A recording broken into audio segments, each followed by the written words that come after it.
Stablecoins now move around $76 billion every weekend. That's a number that makes you check if someone accidentally added an extra zero, and then check again just to be safe. Stablecoins used to be the boring bit of crypto, right? They were the digital dollars traders parked in while deciding whether to ape into Bitcoin or rotate into altcoins. But according to a new report from a leading name in the industry, that version of stablecoins has evolved into something much, much bigger. So today, we're diving into that report to see what it found, where the biggest growth is happening, and whether stablecoins are becoming one of the most important pieces of financial infrastructure in the world. My name is Lewis, and you're watching the Coin Bureau. So without further ado, the report we're looking at today comes from Binance Research, titled Stablecoin: Transforming the Financial Landscape. We'll just be looking at the main takeaways from the report today, but we'll link the full report down below if you want to dig deep yourself. Now, what is the Binance Research report actually saying? Well, the simple version is this: stablecoins are changing jobs. They started out as crypto's waiting room. You sold Bitcoin, parked in USDT or USDC, had a little think, maybe made a coffee, and then jumped right back into the next trade.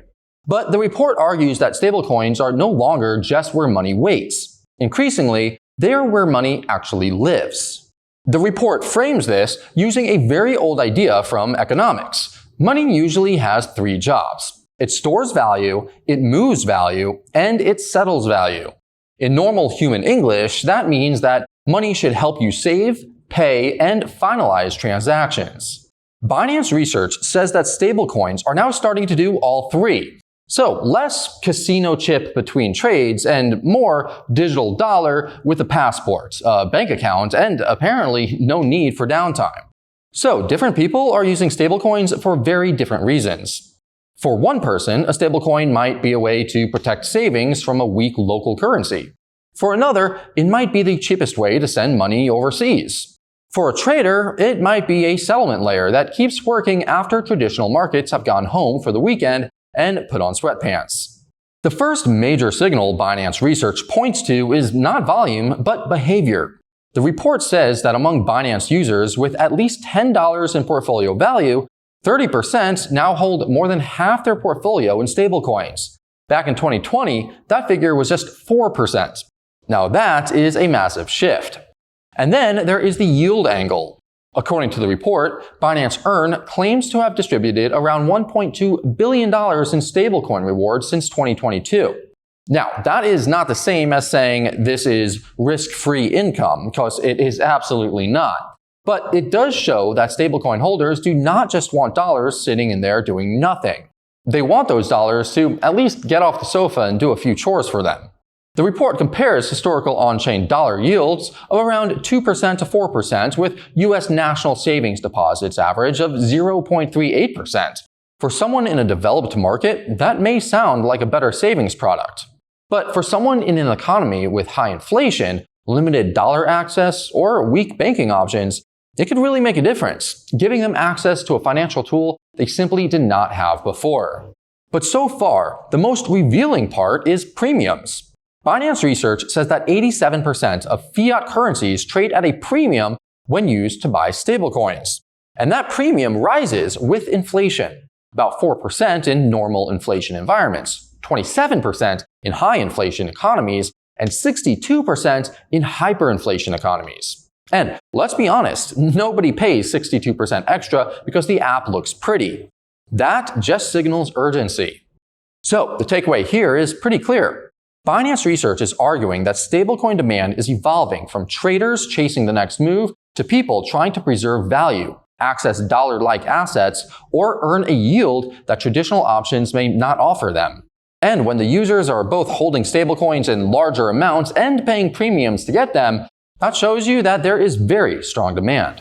Now, before we continue, you could probably tell by now that there is a lot to keep up with here. So, if you want to stay on top of what's happening in crypto without trying to decode the entire internet every single morning, then you should join the Coin Bureau Telegram channel. That is where we share breaking news, deep dive alpha, and the key market updates, all sent straight to your device. So, sign up using the link in the description or scan the QR code on the screen. Okay, the next question is, where is all of this stablecoin activity actually sitting? According to Binance Research, exchange stablecoin reserves have grown to around $93 billion, and Binance alone holds about $53 billion of that. I mean, that is $42 billion more than the next ranked exchange. Now, reserves are not the whole story here, but they are a pretty important clue. We could think of them like fuel in a tank. The more stablecoin liquidity sitting on a platform, the more users can trade, pay, earn yield, move collateral, or settle transactions from one place. And this is where we need to keep the tone balanced. The report clearly shows that centralized exchanges are still a major hub for stablecoins. That could be convenient because users can do many things in one ecosystem instead of jumping between 10 different apps like some crypto obstacle course. But it also raises concentration questions. If too much stablecoin activity gathers around a small number of platforms, then transparency, regulation, security, and operational resilience become even more important. The report also argues that big exchange ecosystems can help newer stablecoins scale quickly. One example it gives is United Stable, or U, which reportedly grew from around $5 million in market cap to over $1 billion by mid-2026. Another example is USD1, which the report says added more than $1.4 billion, or 43%, during the same period. The simple way to think about this is shelf space. If a new stablecoin gets liquidity, users, and integrations inside a large ecosystem, it is not sitting in a quiet back alley of the internet anymore. It is suddenly in the shopping mall. But apart from exchanges alone, it is also about currency. Stablecoins are still overwhelmingly dollar-denominated, but Binance Research says non-dollar demand is becoming more visible. Local currency stablecoins, including EURI, AEUR, and KGST, have passed $5 billion in cumulative trading volume on Binance since 2025. The report also says average monthly volume is around $316 million. And that makes sense, because let's be real, not everyone earns in dollars, pays bills in dollars, or thinks about risks in dollars. For a European user or business, for example, a euro stablecoin may simply be more practical than constantly routing everything through a dollar stablecoin, right? So, the takeaway here is that stablecoin infrastructure is getting deeper in two directions at once.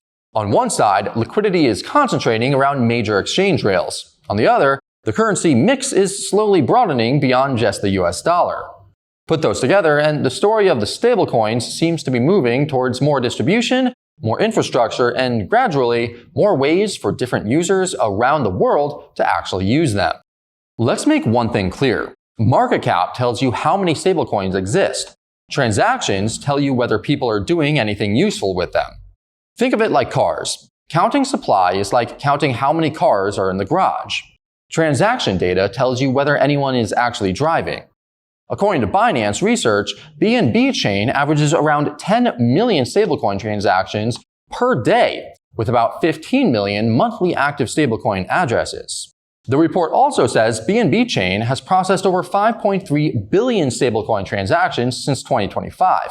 Now, not every transaction equals a coffee purchase or a remittance payment, obviously. But high transaction count and active addresses do suggest that stablecoins are being used repeatedly, not just sitting around looking pretty in wallets.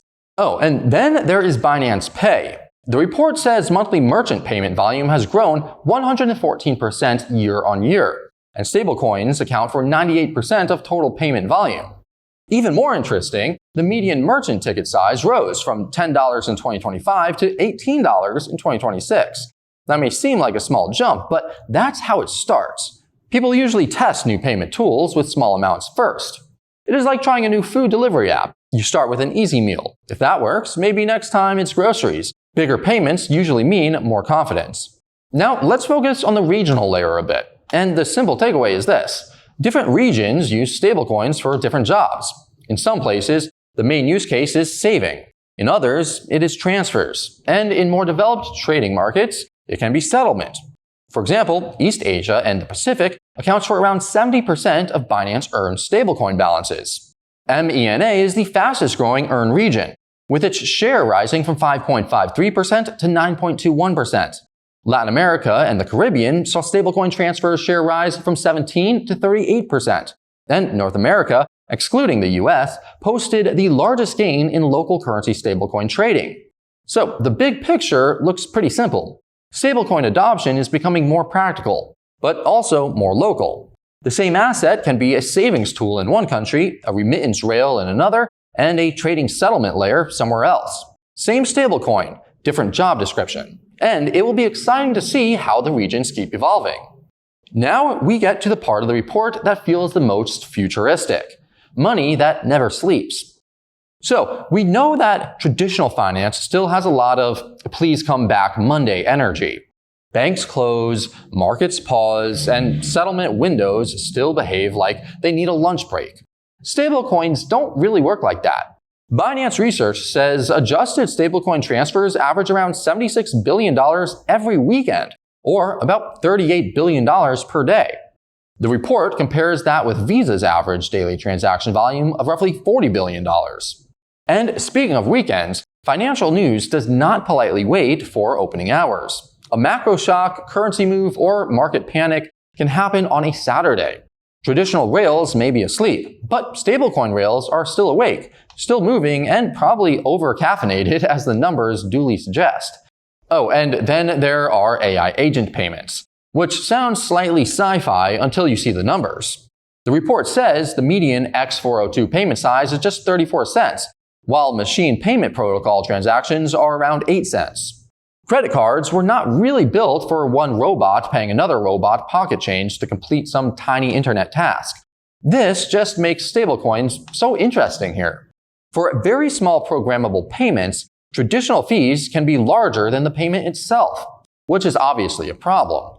It is like paying a $5 delivery fee for one grape. Technically possible, emotionally upsetting. The report also points to on-chain FX.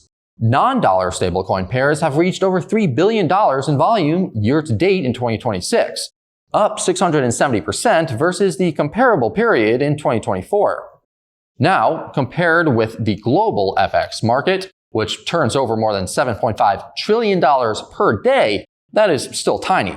But I believe that when tiny things are growing this fast, they are on their way to something big.